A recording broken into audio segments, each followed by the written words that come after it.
स्वस्थ भारत जब रहेगा तभी तो बनेगा संपन्न भारत। स्वस्थ भारत जब रहेगा तभी तो बनेगा संपन्न भारत। स्वस्थ भारत जब रहेगा तभी तो भारत संपन्न बनेगा।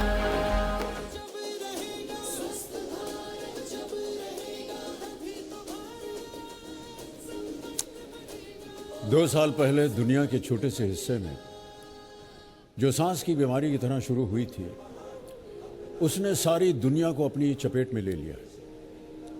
हमारी दुनिया हमेशा के लिए बदल गई है। हमारी दुनिया वो नहीं रही जिसे हम पहचानते थे। इस संकट से हमें जो सबसे बड़ी सीख मिली वो ये कि स्वास्थ्य वो सबसे बड़ा उपहार है जो हम सहेज सकते हैं और एक दूसरे को दे भी सकते हैं। कि स्वास्थ्य राष्ट्र की संपन्नता की कुंजी। Health is wealth. इस पुरानी कहावत को सब जानते हैं कि स्वास्थ्य ही धन है। नमस्कार, मैं हूं अमिताभ बच्चन और एनडीटीवी डेटॉल के साथ बनेगा स्वस्थ इंडिया के नए सीजन में मैं आप सबका स्वागत करता हूं। अगले 12 घंटे में आपके साथ रहूंगा और हम बात करेंगे कि क्यों सेहत ही हमारे भविष्य की, एक संपन्न भारत के निर्माण की कुंजी है। क्योंकि सिर्फ एक स्वस्थ भारत ही हो सकता है एक संपन्न भारत। और हम एक संपन्न भारत तभी हासिल कर सकेंगे जब सबको साफ सफाई, पौष्टिक भोजन, ठोस विज्ञान, साफ सुथरा पर्यावरण और सस्ती स्वास्थ्य सेवाओं का लाभ मिलेगा। हमें एक दूसरे की सहायता करनी होगी।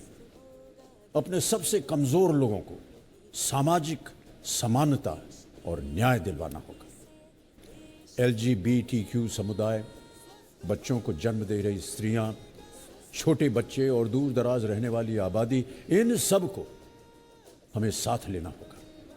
हम किसी को भी छोड़ नहीं सकते। ये 2030 सन 2030 के लिए संयुक्त राष्ट्र की कल्पना है कि कैसे हम एक परिवार, एक बड़ा परिवार बन सकते हैं। लेकिन देखिए, सच्चाई जो है वो कुछ चुनौतियों से भरी है। सर्वे बताते हैं कि भारत में गरीबों की संख्या हाल में दुगनी हो गई। 3 करोड़ 20 लाख लोग मध्य वर्ग से बाहर हो चुके हैं।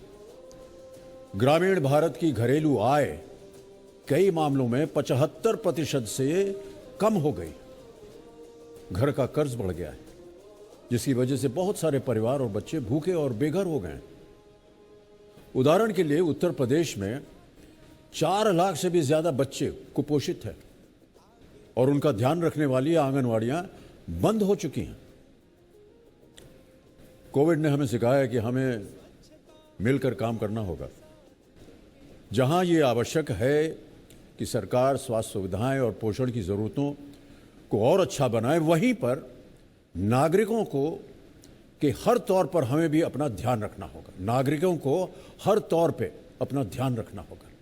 हमें अपने स्वास्थ्य पर ध्यान देना होगा। ऐसी आदतें बनानी होंगी जिनसे अच्छा पोषण मिले और पूरी साफ सफाई के साथ हम रह सकें।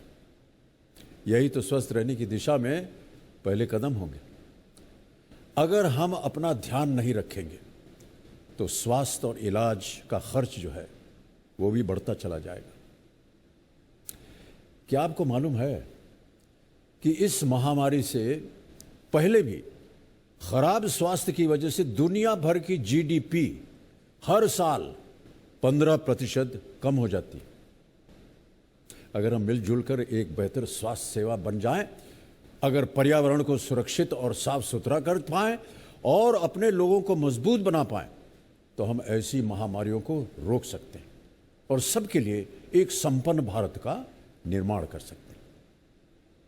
अच्छा देखिए, अच्छी खबर यह है कि United Nations sustainable development goal में भारत की रैंकिंग जो है सभी क्षेत्रों को मिलाकर सुधरी है। मानव प्रजाति के रूप में हम एक नए दशक में हैं और हमारे सामने विशाल चुनौतियां हैं। लेकिन अगर हम उससे, जो हमारे दरवाजे पर अभी दस्तक दे रही हैं, उससे एक बेहतर भविष्य का निर्माण करना चाहते हैं तो हमें अपने इरादे मजबूत रखने होंगे और जहां हमारी राजनीतिक सामाजिक व्यवस्था के लिए आवश्यक है कि वो हमारे भविष्य का निर्माण करें, वहीं हमें भी समझाना है या समझना होगा कि हम इसी व्यवस्था का हिस्सा हैं और हमें भी अपनी भूमिका निभानी है। बीते 8 सालों से हम सब एनडीटीवी और रैकेट के साथ अपनी मुहिम में साफ सफाई और स्वास्थ्य के महत्व पर जोर देते रहे हैं। हमने शुरुआत में भी आपको ये बताया था कि क्यों स्वच्छ भारत एक महत्वपूर्ण लक्ष्य था, और अब हम दिखा रहे हैं कि क्यों एक स्वस्थ भविष्य इस बुनियाद पर निर्भर है।